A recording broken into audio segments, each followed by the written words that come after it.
विजयपूर ग्रामीण पोलीस ठाण्यात 3 जून रोजी नोंद झालेल्या गोळीबार प्रकरणाच्या तपासात महत्त्वाचे वळण आले असून फिर्यादीनेच बनावट गुन्हा रचल्याचे उघडकीस आले आहे। इट्टंगिहाळ दोड्डी येथील रहिवासी दयवंत डेरे याने आपल्या शेतात काम करत असताना 2 अज्ञात व्यक्तींनी त्याच्यावर गोळीबार करून जखमी केल्याची तक्रार दिली होती। या प्रकरणात 6 जणांविरुद्ध गुन्हा दाखल करण्यात आला होता। प्रकरणाचे गांभीर्य लक्षात घेऊन पोलिसांनी विशेष तपास पथकाची नियुक्ती करून चौकशी सुरू केली। तपासादरम्यान आनंद उर्फ अनिल डेरी आणि कोंडिबा मानवर यांना ताब्यात घेऊन चौकशी करण्यात आली असता धक्कादायक सत्य समोर आले। पोलिसांच्या माहितीनुसार दयवंत डेरे आणि इतर आरोपींचे गावातील काही व्यक्तींशी जुने वैमनस्य होते। त्या व्यक्तींना गुन्ह्यात अडकवण्याच्या उद्देशाने 3 जून रोजी जालगिरी गावाजवळील शेतात तिघांनी कट रचला।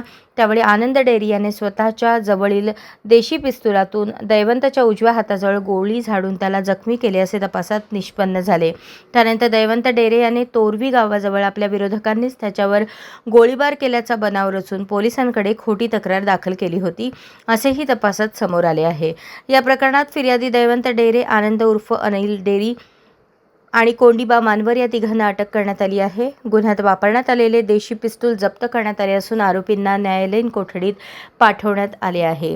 या प्रकरणाचा पुढील तपास पोलीस करत आहेत। अशाच नवनवीन अपडेटसाठी जनता राज्य न्यूज चॅनलला सबस्क्राईब करा, लाईक करा आणि शेअर करायला विसरू नका।